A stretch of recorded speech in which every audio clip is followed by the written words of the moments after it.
Okay, everybody, welcome back. Welcome to the Reaching Your Full Potential Online Tech Summit, where top experts share their secret tips to stand out from the crowd and be uber successful online. Today, I am honored to have Ben Brooks. A little bit of bio about Ben.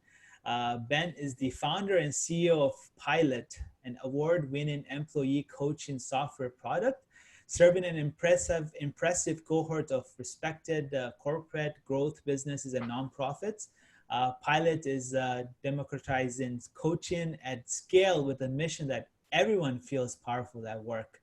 So without further ado, I want to welcome Ben. Ben, why don't you tell me a little bit more about yourself? I think that bio was a little bit too short on yourself. Try to keep it a little short. Yeah, Shahid, thanks for having me, and I'm really glad to be here. Just for those of you tuning in online, if my career was a letter, it'd be a Z. It's been a zigzag. I've done retail banking and the rental car business and defense industry and management consulting with airlines, and then insurance and HR, and then have become an entrepreneur about 7 years ago. And the through line through all those different industries has just been about improving things, making things better, and in particular people. And I think the event, Reaching Your Full Potential, speaks to what I'm about, which is people achieving and unlocking that potential, which all of us, no matter, everyone on this earth, Beyonce has more potential, right, to tap into, so that's a little bit about me. Perfect. That's great. So Ben, I want to kind of get into like your core product, which you're working on, the Pilot. So can you tell me about the journey, specifically how you kind of built Pilot and your background and how that all kind of came together, and how did you come out with Pilot? Yeah, I think, I spoke to a number of entrepreneurs, and I never planned to start a business. That's the funny thing. I always thought I'd be in a suit as a corporate guy. And if I wasn't on a video with you today, I wouldn't be wearing the blazer. But I'm here in Manhattan in my apartment and got the blazer on it. I looked at everyone being miserable in their career. And I would talk to friends, I talk to family members, I talk to other people, fellow colleagues. And people would just complain that, people go to happy hour and it's not very happy usually. People are pretty like, oh, a long day, give me another drink, And what I realized is that people weren't managing their careers very smartly, and that they could be a lot happier at work and in life if they took more action, right? If they had more confidence, if they advocated for themselves, if they set boundaries, if they had a greater sense of agency in their decisions and how they go about work and life. And so I started a coaching practice, and many people know what coaching is, and there's coaching in different realms. You'll have music coaches and sports coaches and things like that, dating coaches now. But I was a CEO coach, coaching mostly small business and founder CEOs. And I still have a private practice where I have a select group of people, most of whom I've worked with for a number of years. But the thing about coaching is only 1% of employees ever get it. Yet it's very powerful in its effect and results. And so my idea was, how do we take software to get it to the 99% that are not getting it, sort of democratize it? And we had to address some big pain points in coaching. And that's been a part of our journey, is really understanding why people don't take on coaching and how to get them to do that with software. And so that's what Pilot is all about. It's amazing. That's really good. Yeah, because you're right. To tap into the other potential, it's always hard, right? Like especially if you're just an employee working in a company. So that's really amazing. So as you're building the software, I think you said it's about 7 years, right? That's what. Is that correct? Yeah, I've been an entrepreneur. I've been a coach for 7 years, and we started working on Pilot about 5 years ago. 5 years, okay. So can you tell me some of your struggles that you went through building it, specifically from a technology perspective? Obviously, what you're doing is something is very unique, I guess, right? Because it's not something that you kind of see it out there, coaching software, right? So why don't you talk about your struggles and I guess the success as well with that too? Yeah, I think, there's a lot of coaching online, but it's just like you and I talking. It's not really software. It's just using the Zoom or Teams or something or Skype like the telephone. So it's no different than sitting across the table from someone. What we wanted to innovate is where the software, rather than a person, does some of the coaching. And so with the technology, we struggled with, technology it can be capital intensive. It's less capital intensive now than it was 10 years ago. 10 years ago, it cost about 10 times as much money to start a business. Right. So one of the great things about, having a business in this period of time is there's a wonderful cloud-based, off-the-shelf, turnkey tools that give startups better technology and firepower than big companies sometimes. But we had built a proprietary product and with some engineers and people really liked it. But one of the couple mistakes we made or struggles we had, we didn't test it soon enough. I think we wanted a big ta-da, right? We wanted to sort of impress, and we wanted to, and so we were like, hey, it's coming, and we spent a lot of time marketing kind of our launch, and that was a big mistake. And I say that to entrepreneurs, I say, don't have a launch. Launch is a dirty word. You should just start. Starting is better than launching. So what does starting look like? Interviewing people, doing focus groups, building prototypes, minimum viable, workshop, and so I think when the moment we started getting a lot more feedback, our product got a lot better, and it actually changed our technology. So we actually scrapped about 6 months after we built our whole technology stack. We got rid of it. Wow. And it was Ruby on Rails, brand new, modern and robust and all these things, secure. And with all of that, we just realized that we needed to be able to iterate much faster. And so we actually had to change our technology architecture so we could implement feedback and insights much faster. So now we release a new version of our software about every 10 days. Oh, wow. Whereas most, sort of HR technology or enterprise software companies usually do quarterly releases, right? Maybe biannually. And it's usually fixing bugs. It's like, whereas we're like actively changing it every couple of weeks. Nice. That's really good. So you're taking feedback and kind of improving on that. That's a really good. Yeah. That's amazing. So I guess, as you're building this software, and you're building your product, obviously you being a coach, this question might not, you could answer this in very different ways, but how do you handle adversity and doubt? Because that is something obviously, that goes for any sort of entrepreneur, anybody who wants to, has an idea and kind of going forward, right? So how do you handle that, especially what you were doing as well? Well, when you think of a coach, coaches have skills to help other people navigate these things, but a doctor still needs their own doctor, right? A psychologist or therapist still needs their own therapist, right? So it's hard to do the work on ourselves and myself. So I have my own coach, and I see a therapist too, which is a part of the work of being a good founder, I think, and being attuned. And there's been a lot of adversity. I put my life savings in the company, so I have a lot writing on this. I call my series me, and our cap table is me, right? And so we're, LGBT-owned company. We're proud of the decisions we've made in building the company. But there have been times where we've been really on the knife's edge of cash flow, right? And a bunch of bills coming in and everything else. We've had all sorts of, disappointments, setbacks, all sorts of things. And so, lost sales, or maybe a customer that's not happy early on about something. Media and other, opportunities that don't work out, you name it.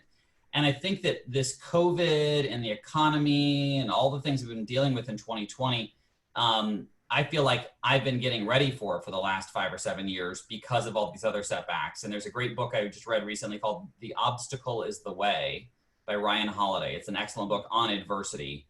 And, part of adversity is having perspective, reflecting, trying new things, being in action, being persistent. And, it's also just getting more experience. Sometimes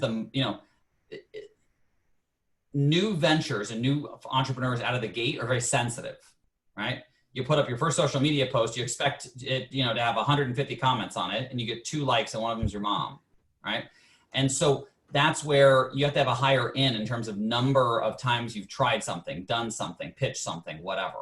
And so with Pilot, the adversity has gotten easier over time, even though the challenges are bigger, because we've had a bunch of sales deals fall through. We've had, tech issues we've had to solve. We've had things that have not worked out. We've had staff that have not worked out. So it's easier to deal with the adversity when it's sort of like we've seen a lot before. But it's like if you're a salesperson, you only have one prospect, you're devastated when they say they don't want to do business with you. Whereas if you have 100, you say, okay, well, I'll find another. Right. No, that's good point. It's very valid points. Definitely can help anybody. So, leading to this, my next question is like, being as an entrepreneur, anybody that has an idea that kind of wants to take it forward, how do you know when you have the right idea? How do you know when to take the next step? Like, especially right now, where today we're all online.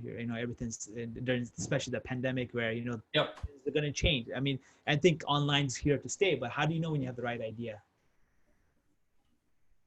Well, ultimately, it's sort of this product market fit, and you've got people willing to pay you for the value you create and the problem you solve, right? So you have the right idea when it solves your customers' pain points, and they're willing to pay to have those solved, right? That's like kind of but if you back into the question where you're asking, which is like, when do you know when to start or when to move it forward?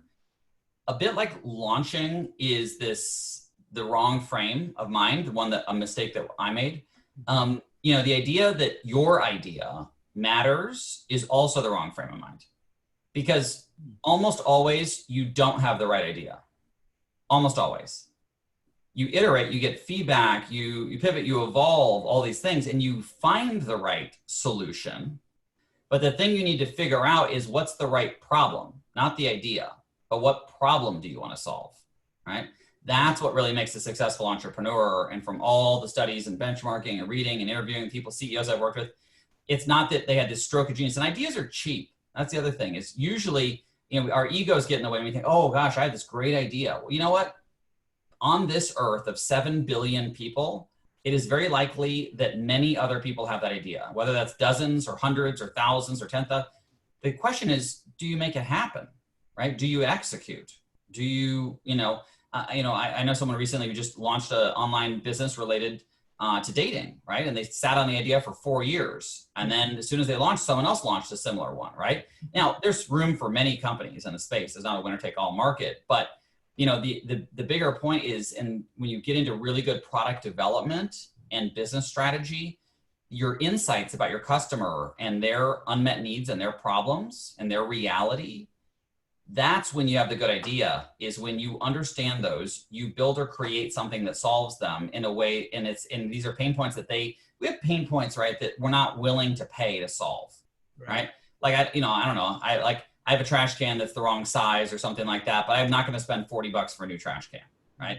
So it's a pain point, because I want to, but there are other pain points where it's like, if I don't have time to cook, I will order, delivery, right? And so that's where I think letting go of your idea is just a hypothesis. Your idea is a guess. And and most of the time we are not our own customer. And it's a little bit dangerous to think that we are, because unless if we're building something for yourself, like you're kind of a carpenter or something like that. But if you're really building it for a market, you have to, open up to the possibility that you're probably wrong and you'll need to learn. But the question about getting started is like, when's the best time to plant a tree? 20 years ago. When's the second best time? Now. It's a Chinese proverb like that. So if you're not sure, you'll only find out by doing and trying and learning. Right. No, that's a very good point. That's very thought-provoking. I got to think about that for sure. So based on this, the having the right idea, and kind of you mentioned a little bit about the launch, and especially with the social media, and that comes about like having a team around you, kind of having the right people around you to launch an idea, right? Especially for business. What's your tip on that, and giving somebody that wants to stake something forward? Start small. Don't overspend. Don't make big commitments. Don't give away big chunks of equity to people that you've never met or that you haven't worked with before, that have never worked on a startup, or that have never worked in your industry, or whatever it may be. I think you should use the constraint of spending as little money as possible. So people say, oh, we're not going to do social media because we don't have a social media director yet, right? We haven't hired an agency to do it. Well, okay, so if you hire an agency for $10,000 a month, that's fine. But like, what could you do today? Like, I could get on Twitter and send a tweet that takes about 5 minutes to thoughtfully do it, right? It takes about 30 seconds once you're good at it, right? So experimenting before you overinvest, right? Like, I'm building the sales function for Pilot and I'm the lead salesperson. Rather than hire a salesperson, I'm learning how to be a good account executive. And that's hundreds of sales calls. That is thousands of sales emails. That is hundreds of leads. That is tons of contracts and deals and this and that. But I'm learning, and it's brutal. It's exhausting, right? I work tons of hours. But when I do hire people, then I'll know what a good salesperson looks like. I'll know how to measure them. I'll know how to reward them. I'll know how to train them. I'll know how to hold them accountable. So I think thinking about, you don't have to do everything yourself forever, but if you don't understand it, it's a very easy way to get taken hostage, right? If you don't understand the technology, or if you're the legal contract, if you hire a lawyer to work on your legal contract, which you should for whatever you sell, but you don't read it yourself and understand each of the clauses and terms, and every time you just send it to the lawyer and you rack up a huge bill, that is a huge problem, right? And so I just think that, that's where slowing down and learning some of this yourself. And if there are services that do it, like we use QuickBooks for bookkeeping. We use HubSpot for our CRM. We use Asana for our project management. We use Slack. If there are tools or methods or services to do something that's not core, leverage those as well. Right. No, that's really good to know, for sure. So based on this, based on even on your own pilot and even anybody that's sort of out there kind of building their business, especially specifically for yourself, how do you plan on growing your business, specifically pilot, and then kind of where do you see that in the next maybe 5-10 years? Yeah, I think, it's very difficult to look out with so much uncertainty beyond even 5 months. 5 or 10 years is the honest answer is I don't know. We have a lot of thoughts and ideas and brainstorming and visioning and strategy, but, with enterprise software, I think, distribution will be, is the big thing. We have already an award-winning product. We've won multiple product awards. I met with a woman last week in Singapore who's been using our product for a year, life-changing experience. And she'd used a one-on-one coach before and found that our software was better than a human coach. And so we're going to keep improving our product. But then once we have this really quality product, just because you have a great product doesn't mean people buy it, right? So figuring out the distribution will be key. And then I think, in this new paradigm of remote work and online, it sounds great, but the reality is it's difficult for people when you're at home in your apartment or your home to feel connected, to be accountable, to prioritize, to focus, to reflect, to plan. We just tend to live out of our email inboxes and, chat and all these things and our calendar and meeting pop-ups. So I think pilot will extend into the future into a layer over work that helps people be more effective day to day, including when they're remote. Nice. Out of curiosity, how did you come up with the name Pilot? Sounds like it's perfect. Like the way you said take off, that was a good leading question. Yeah, we looked at coaching, and the underlying parts of coaching is, we looked at guide and propel. And if you think a guide is sort of navigation, right, and propels thrust, the engines, that's what a plane does, right? And a pilot is, something, an experiment, like we're gonna do a pilot of a product or something new. Yeah. A pilot, he or she is in command, right? They're in charge.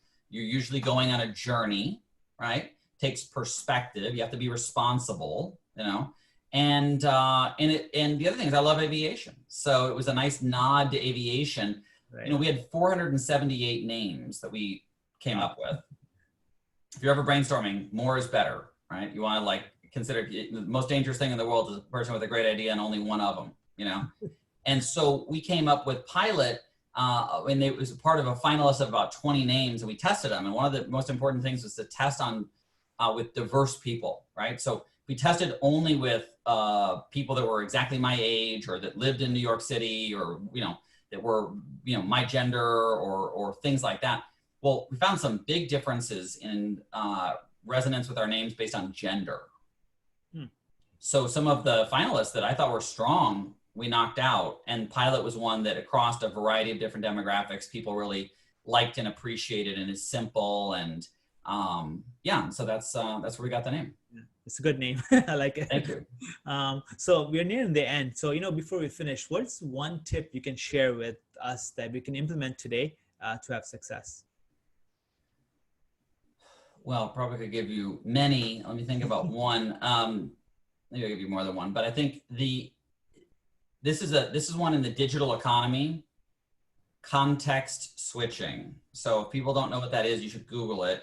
Basically, computers batch process. They do something repeatable in big, lumps. So imagine if you're a baker and you bake a bunch of different things. And there's donuts and there's muffins and there's bread and there's cake. You bake a ton of cake all at once and then a ton of bread and a ton of donuts. Well, with our brains, we work that way as well. But what happens is we check our phone, we do this and we're this, and we're all over the place. And there's a pop-up and Outlook and there's a sale and a beep and an alert, and all of that distracts us. So many people, on average, people only get about 2 to 3 hours of work done every day, of productive work, in an 8-hour day at the office.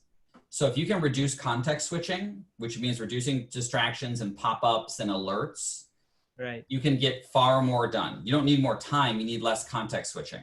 And you can leave the, the Pomodoro method is another thing to Google, like the tomato, the Pomodoro, and it's all about focus. And whether you're a writer or you're a programmer or a coder, you're an attorney, you're an artist, whatever it may be, deep focus allows you to get so much more done. Sometimes that deep focus can be accountability with someone else, and you jump on with a colleague and you say, I'm going to work on sales emails for the next hour. What are you going to work on? You just are on Zoom together, and it's called doubling, where you just are with each other, in silence, getting stuff done. But that's where the doing of entrepreneurship makes the difference. Right. I can plan and have a 25, beautiful slide deck about what we're going to do with social media, or I can jump on social media and start playing around. I can plan about, all the things we're gonna do with product, or I can call a customer and say, what do you love about it? What do you hate? What do you wish you had? How do you use it? How does it make you feel? What do you think of it? What would, have you use it more, right? The right discovery questions. And so I think, you'll get more done if you can just get into the work, and you can get into the work if you reduce the context switching. Nice. That's a great tip. I'm definitely going to try that myself. So, before we finish, is there anything you want to add to discuss anything with anybody else here? Like, you want to add something to the interview? Yeah, what I mentioned is learning, right? So one of the most important metrics for a startup is its rate of learning as a company. And the faster you can learn, if you can learn faster than your competition or your industry overall, you have a massive advantage.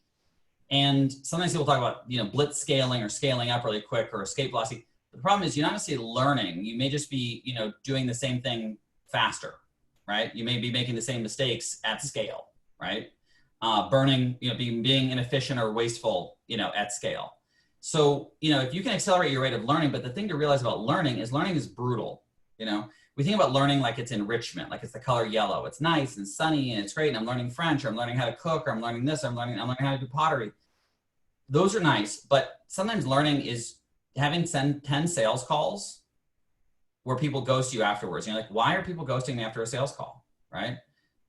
Sometimes learning is, losing deals. Learning is often very painful and brutal. And to expect that in the entrepreneurship journey, when in reality we think, oh, we have this great idea and I'm really passionate about this, I'm gonna take a risk and I'm gonna go out, I'm so excited, and I'm my own boss and I can do my own thing, and it seems really great. Mm-hmm. But it's way harder than having a job. And most people shouldn't be entrepreneurs. If there's 99 people lined up against a wall, I'd say 2 of you should be entrepreneurs, right? Mm-hmm. Because it's just hard. It's just a harder path, frankly. And lower odds in some ways, and all these things. And so, but to expect that even, people will say, oh, I've worked in this industry for 20 years, right? And I'm going to leave being an executive vice president here, whatever. I'm going to go be an entrepreneur. And then they think they're kind of coming in at VP level, like, oh, well, I'm going to promote myself to CEO. Well, you're kind of promoting yourself to entry level, because you have to unlearn. What you did at a big company is the opposite of what you need to do at a small company or a startup. And so that's the very humbling part. And it seems so exciting that we're pursuing these wonderful things and solving problems. These are dreams. But in reality, it is a massive smack in the face that you want to expect and anticipate, and realize that while painful, the more painful means the faster your rate of learning. The faster your rate of learning, the greater your odds for success. So you don't always associate pain with success, right? But that is pain and reflection together. Ray Dalio talks about that, is a part of what produces success. That's amazing. That's amazing. So as we were talking earlier before the interview, you have an offer for people who are listening? Yes. So on our website, we have a number of resources for you related to your career, whether you're an entrepreneur or just an employee somewhere. We love employees. That's who uses our product. And that's what 99% of the workforce, often is. So if you come to our website, pilot.coach, pilot.coach, COACH/podcasts with an S at the end of it, PODCASTS, pilot.coach/podcasts. There we've got information about Pilot and our service, which is great, but we've got a whole vault of videos of snackable career tips. We have a way you can work on your bio. We've got an incredible, career-based reading list and books that we recommend and suggest and have you check out. So there's a lot there. And, very few people invest in themselves and their careers. And so invest can just be your time. It doesn't have to cost any money. It could, but it doesn't have to. But just making the time to prioritize, making yourself better, being inspired, reflecting, challenging yourself will put you at the front of the pack. So if you go to pilot.coach/podcasts with an S at the end, check it out. Perfect. So we'll put the link at the bottom of the video as well. And so anybody who, the link that you gave, anybody can access that as well too. So thank you again, Ben. I really appreciate taking your time and learned a lot. I'm definitely going to try that tip you mentioned. Yeah. I'm going to try that for myself, and appreciate it again. Thank you again so much. Awesome. Thanks, Shahid. Glad to be here. Thank you. Thanks.